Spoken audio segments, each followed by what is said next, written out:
Welcome and thank you for joining this morning's hearing entitled The State of the Livestock Industry, Producer Perspectives. After brief opening remarks, members will receive testimony from our witnesses today, and then the hearing will be open for questions. I've also have the privilege to thank Walter Schweitzer for joining us as well. You're a third-generation Montana farmer, as I understand it, who raises registered black Angus cattle, hay and grain, and consults on the national agricultural trade. Currently serves as the Montana Farmers Union president, and we're very pleased that you're here to give us an idea of the challenges you're facing in Montana, and we look forward to your testimony. Mr. Schweitzer, please begin when you're ready. Thank you, Chairman Mann, Ranking Member Costa, for the invitation to testify today. My name is Walter Schweitzer, and I'm president of Montana Farmers Union. I'm a third-generation Montana farmer. All of my grandparents homesteaded in Montana. I raise registered black Angus cattle, hay, and grain. I am also an international ag consultant and have been involved in international trade. My testimony today will be mostly about two themes: competitive markets and reducing uncertainty. I believe we must build a more resilient food system, one that is more diverse than the one we have today, with additional local and regional production markets and infrastructure. During the pandemic, we saw how fragile our highly consolidated food system is. But it doesn't have to be that way.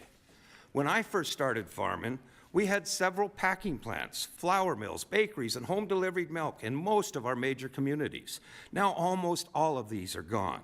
We had family-owned grocery stores in every small community that had Montana food on its shelves. Now, most of our food produced in Montana is shipped 1,000 miles away to be processed, packaged, and then shipped back to corporate-owned grocery stores. This is not a resilient food system, and our food security is at risk. We can start addressing these problems by focusing on one of the Montana's biggest businesses, the cattle industry. Prices are relatively high today, but market volatility and uncertainty will remain high without more oversight of competition laws. For beef, just 4 firms control more than 80% of the packing. Cattle ranchers are hesitant to reinvest in rebuilding their herds when they are at the mercy of 4 large multinational corporations. We must push back against these monopolies with strong enforcement of competition laws. For over a century, the Packers Stockyard Act has protected the ability of independent family farmers and ranchers to compete in a fair and open marketplace without fear of retaliation or discrimination. But those protections had eroded until the last few years. Recent updates to the Packard Stockyard Act strengthen protections for family livestock producers. Lawmakers should maintain those common sense farmer-focused actions. We should better equip the USDA to enforce these rules by passing the Meat and Poultry Special Investigator Act, which could dedicate more resources to fight monopolistic practices in the livestock markets. The cattle sector would be more competitive with the passage of the Cattle Price Discovery and Transparency Act to ensure a robust cash market for cattle. Passing and enforcing a strong agricultural right to repair law would save American farmers $4 billion per year in repair costs and $3 billion in crop loss due to downtime each year. Another way to address the lack of competition is by starting our own marketing channels. Montana Farmers Union worked with several direct-to-market producers to form meat processing cooperatives, the Montana Premium Processing Cooperative and the Glacier Processing Cooperative, that leveraged USDA grants and low-interest loans to build new plants.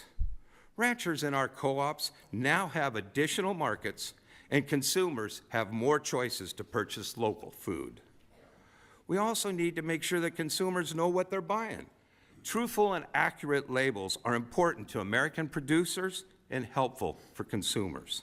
That's why Farmers Union supports the bipartisan American Beef Labeling Act, which requires mandatory country of origin labeling for beef. I urge you to reinstate COOL to make markets fair and more competitive for the American cattle producer. There are many livestock producers who are facing uncertainty due to early actions by the administration to pause federal grants and layoffs of tens of thousands of employees. Some Montana farmers and ranchers voluntarily enrolled in the USDA conservation and programs to improve their farm operation. Many farmers have been told that they're not being reimbursed. Even if the funds eventually come, the uncertainty is bad for long-term planning. I hope this subcommittee will keep a close eye on these cuts and how they affect farmers and ranchers. Finally, one of the best ways to reduce uncertainty in this livestock sector is to advance a strong farm bill that includes improved livestock disaster and insurance offerings. The farm bill is long overdue, and I urge you to push back against proposed agricultural, conservation, and nutrition cuts. I believe that investing in food security is national security and should be as much of a priority as investing in our military. Thank you for the opportunity to testify, and I look forward to answering your questions. Do any of you witnesses here care to comment on the impacts of potential tariffs on our trading partners in Canada and Mexico? Yeah, you know, the U.S. is the largest beef exporter in the world.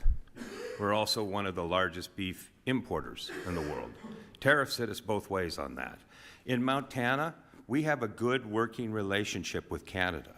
Most of our feeder calves go north to the border to be finished, fed out, and many of them come back to the United States to be processed. Most of our inputs for growing our feed come from Canada.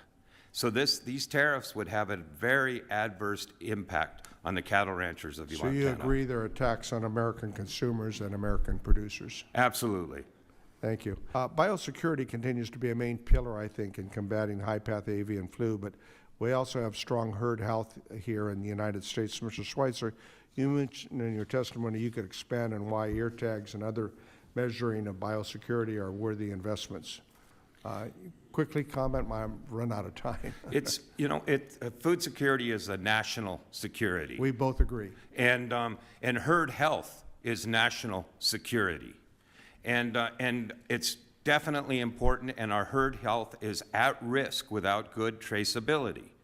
It's a public good, and it should be, the cost of herd health should be borne by public, not the producers, not the feeders, not the packers. I understand some retribution towards Mexico. They were blacking our corn and doing some other things. But as Canada, to my knowledge, they've lived up to the USMCA. So I'm trying to just get my arms around I'm not sure responding to Canada with tariffs is appropriate, but has Canada been living up to the USMCA agreement? And if anybody knows differently, please let me know. Well, I believe they have been living up to the agreement, but I think the agreement needs a few improvements. First and foremost, country of origin labeling. Secondly, you know, they can dump their grains, wheat especially, into the U.S. market, but we are not allowed to export our wheat into the Canadian markets. This is clearly an important addition that needs to be made to the USMCA.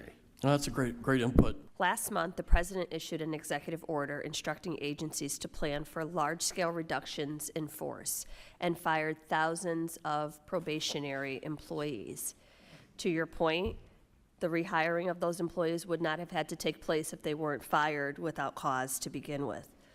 Loan officers at the Farm Service Agency who help farmers secure financial investments to run or expand their operations were fired. These firings also impacted the Economic Research Service at USDA, which produces reports and data on the farm economy. In the middle of an outbreak of bird flu, which has led to the death of over 165 million birds, President Trump and Elon Musk fired a quarter of the staff at the National Animal Health Laboratory Network programs. and hundreds of employees at the Animal and Plant Health Inspection Services, which have been responding to the spread of the disease. The Trump administration is now struggling to rehire these important employees as bird flu spreads from poultry flocks to dairy herds in 17 states and has tragically resulted in at least one human death. You know, the cuts have had an impact in Montana, no doubt about it, both in predator control for our sheep industry and for health of our livestock, and for programs for the U.S., for the Montana farmers and ranchers. Right now, many farmers are going in to get their operating loans renewed. Mm-hmm. And the bankers are dismissing any support from the U.S. government. If you take that out of our bottom line, we're not going to get our loans renewed. Yes, thank you. Do you and your organization have any position regarding USDA's investments into small and regional meat and poultry processing capacity? As a general rule, is it preferable to have Congress authorize these programs or have administration do it? You know, Montana, prior to the COVID pandemic, we eat about 100,000 head of cattle a year, but we only had the processing capacity of about 30,000. We found out during the COVID pandemic that we couldn't even feed ourselves, even though we raise over 2 million head of cows. This local regional processing is critically important for our food security and our national security. And the investments that have been made in Montana have increased, almost doubled our processing capacity. But we still have a ways to go because we eat 100,000 head, so if we can process 60,000, we're still short 40,000. Sure. What concerns, if any, do you have about the impact of a potential retaliatory tariffs? You know, the commodity prices that are so low this year and last is in large part due to the last trade war. Our largest customers were impacted during that trade war, and they looked for alternative markets. And in 2024, we had an average crop, but we lost our average market. And so our commodity prices tanked because of this.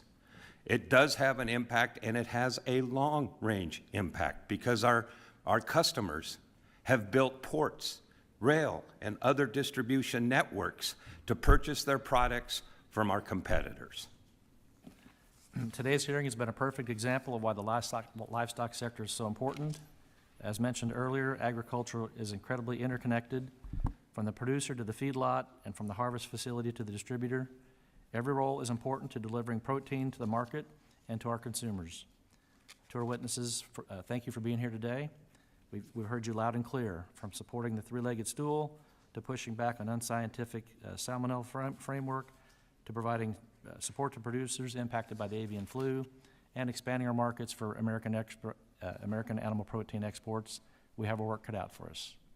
I look forward to working with all of you in the livestock issues that are so important to America, and as we reauthorize one of the strongest farm bills yet. Under the rules of the committee's hearing, it will remain open for 10 calendar days to receive additional material and supplemental responses from the witnesses to any questions posted by a member. This hearing of the Subcommittee on Livestock, Dairy, and Poultry is now adjourned.